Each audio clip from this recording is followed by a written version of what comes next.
Building को दिखा करके इलेक्शन की शुरुआत की थी। इसी बिल्डिंग को दिखा करके दिल्ली में बीजेपी शासन में मेरे बच्चे मिल गए। क्या मेरे बच्चे रहते हैं सर? इस जमीन का क्या होगा? दो लोग हैं, खरीदने वाले और बेचने वाले। दो खरीद रहे हैं, दो बेच रहे वो हैं। अपने मित्रों को देना चाहते हैं। ये फिर अडानी जी को दिया जाएगा, अंबानी जी को दिया जाएगा, यहाँ बड़े बड़े मॉल बनेंगे और कुछ नहीं होगा सर। बिस्मिल्लाहिर्रहमानिर्रहीम। जिस मोदी ने ये वादा किया था कि जो लोग झुग्गी झोपड़ी के अंदर रहते हैं उनकी झुग्गी झोपड़ी को नहीं हटाया जाएगा, लेकिन दिल्ली में बीजेपी की सरकार आने के बाद 6 ही महीने के अंदर उन तमाम झुग्गी झोपड़ियों को उजाड़ दिया गया। वहाँ पर कई हजार लोग अपने घरों से बेघर भी हो गए और उनमें से कई लोगों की मौत भी हो गई। तो इसी चीज को लेकर के राहुल गांधी ने वहाँ का दौरा किया, वहाँ पर घूमे, जहाँ जहाँ पर बिल्डोजर चला, जहाँ जहाँ पर लोगों को जो है उनके घरों से बेघर कर दिया गया, वहाँ के लोगों से मुलाकात करी। वहाँ के लोगों ने राहुल गांधी से रिक्वेस्ट करी कि हमारे घर को बचाया जाए, हमें घर दिया जाए, हमारी मदद की जाए, वरना हम मर जाएंगे। राहुल गांधी ने उन तमाम वहाँ पर दौरा किया और वहाँ के लोगों से जो है वो सही तरीके से बात करी। ये अच्छी बात है, हम कोई बुरी बात नहीं कहते। राहुल गांधी ने वहाँ का दौरा किया है और जो बेचारे इस वक्त जो लोग परेशान हैं उनसे मुलाकात की है, ये बहुत अच्छी बात है। और राहुल गांधी ने यह भी कहा है कि हम उनके लिए, आपके लिए लॉयर करेंगे, लॉयर से बात करेंगे और जो भी हो सकता है हम आपकी मदद करेंगे। बिल्डिंग को दिखा करके इलेक्शन की शुरुआत की थी। इसी बिल्डिंग को दिखा करके दिल्ली में बीजेपी शासन में मेरे बच्चे मिल गए। क्या मेरे बच्चे रहते हैं सर? विनती करते कुछ भी नहीं मिला। क्या हमारे बच्चों को आदमी गुजर गया, कोई सुनवाई नहीं। और इस जमीन का क्या होगा? दो लोग हैं, खरीदने वाले और बेचने वाले। दो खरीद रहे हैं, दो बेच रहे हैं। अपने मित्रों को देना चाहते हैं। ये फिर अडानी जी को दिया जाएगा, अंबानी जी को दिया जाएगा, यहाँ बड़े बड़े मॉल बनेंगे और कुछ नहीं होगा सर।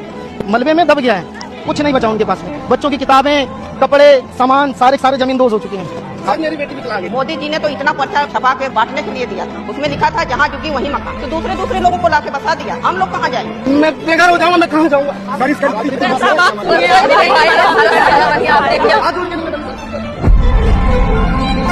ऊपर से आदेश मिला हुआ मोदी जी का, इनको मार के भगाओ, उनकी कोई गलती नहीं है। हमारी मांग ये है कि 552 लोग जो रिजेक्ट हुए हैं इनको घर मिल जाए और 72 से अधिक लोग हैं जिनका सर्वे नहीं हुआ है उनको सर्वे करके उनको उसमें शामिल किया जाए, उनको भी घर मिलना चाहिए। ठीक है, तो हम लॉयर का देखते हैं, मदद करने की कोशिश करते हैं। हाँ, वो ट्राई करते हैं। लेकिन मैं यहाँ पर राहुल गांधी से ये सवाल करना चाहता हूँ, ये पूछना चाहता हूँ कि सन 2023 से लेकर के अब तक असम के मुसलमानों के घरों के ऊपर बिल्डोजर चल रहा है। वहाँ पर कई लाख मुसलमानों को उनके घरों से बेघर कर दिया गया और बिल्डोजर चलाने में अगर कोई मुसलमान अपने घर को बचा रहा है, बिल्डोजर के रास्ते में आ रहा है, तो असम की सरकार उनके ऊपर गोली चलाने का ऑर्डर भी दे रही है।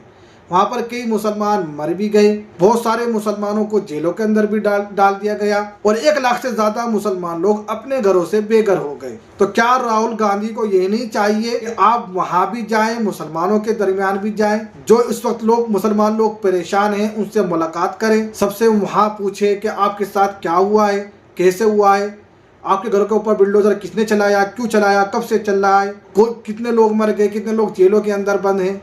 राहुल गांधी वहाँ पर भी तो जा सकते हैं, उन मुसलमान लोगों से भी तो सवाल कर सकते हैं और उनको भी तो तसल्ली दे सकते हैं। ये कह सकते हैं कि हम लॉयर से बात करेंगे और आपको इंसाफ दिलाएंगे। फिर मैं आपसे यही कहूँगा, सब पार्टियां सिर्फ यही चाहती हैं कि भारत के अंदर मुसलमान लोग किसी तरीके से मजबूत ना हों। ये बीजेपी, कांग्रेस, आरएसएस वाले, सपा, बसपा, जितनी भी सारी की सारी पार्टियां हैं हिंदुस्तान के अंदर, वो सारी की सारी पार्टियां यही चाहती हैं कि मुसलमान लोग मजबूत ना हो, ना उनका कोई सियासी लीडर बने, ना वो सियासी तौर पर अपने आप को मजबूत कर पाए, ना वो माशत के तौर पर अपने आप को मजबूत करें और न तालीम के एतबार से वो अपने आप को आगे बढ़ाएं। जब से 1947 15 अगस्त देश आज़ाद हुआ है, तो तब से लेकर के अब तक उन तमाम तर पार्टियों का सिर्फ यही मकसद है कि हिंदुस्तान के अंदर मुसलमान लोग कैसे भी मजबूत ना हो। तो यहाँ पर हम मुसलमानों को अब सोचना, अब समझना है। 75 साल गुजर गए, 75 साल गुजरने के बाद न तो आपने आप को सियासी तौर पर मजबूत किया, न तालीमी एतबार से अपने आप को आपने मजबूत किया और नहीं माशत के एतबार से आपने अपने आप को मजबूत किया। आप अपने आप को माशियत के एतबार से तभी मजबूत कर सकते हैं, तभी आगे बढ़ा सकते हैं जब आप अपने आप को तालीमी एतबार से मजबूत करेंगे, जब आप हर मैदान के अंदर कामयाबी हासिल करेंगे, चाहे लॉयर बनना हो, जज बनना हो, डॉक्टर बनना हो, IAS IPS बनना हो, या आपको MLA MP बनना हो, ये आप तभी कर सकेंगे जब आप मुत्तहिद होंगे, अल्लाह के नबी मोहम्मद सल्लल्लाहु अलैहि वसल्लम के बताए हुए रास्ते पर चलेंगे, अपनी तालीम को आगे बढ़ाएंगे, एक दूसरे की मदद करेंगे, तभी आप आगे बढ़ पाएंगे। लेकिन आप यही सोचते रहे, ये समझ रहे हैं कि सारी पार्टियां, चाहे कांग्रेस हो, BJP हो, सपा हो, बसपा हो, RJD हो, जो सी भी पार्टियां हो, आप सिर्फ यही लोग सोचते रहे कि हम इनके पीछे भागेंगे, इनके तलवे चाटेंगे, इनकी रैलियों के अंदर जो है सफाई सुथराई करेंगे, कारपेट बिछाएंगे, दरी बिछाएंगे। अगर आपका सिर्फ यही मकसद है और यही सोचना है कि सिर्फ हम यहीं तक सीमित रहेंगे, इससे आगे नहीं बढ़ेंगे, तो मोहतरम हज़रात आने वाले टाइम में इससे भी बुरे हालात आएंगे।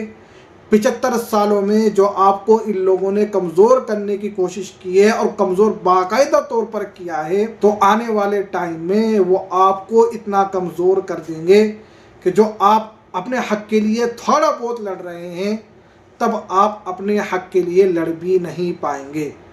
तो आपको अगर मजबूत होना है, अगर आपको अपने हक़ के लिए लड़ना है, अगर चाहे हिंदुस्तान की सारी अदालतें आपके ऊपर जुल्म ज़्यादती पर खामोश हो, लेकिन यह खामोशी तभी टूटेगी जब आप हर मैदान के अंदर अपने आप को मजबूत करेंगे।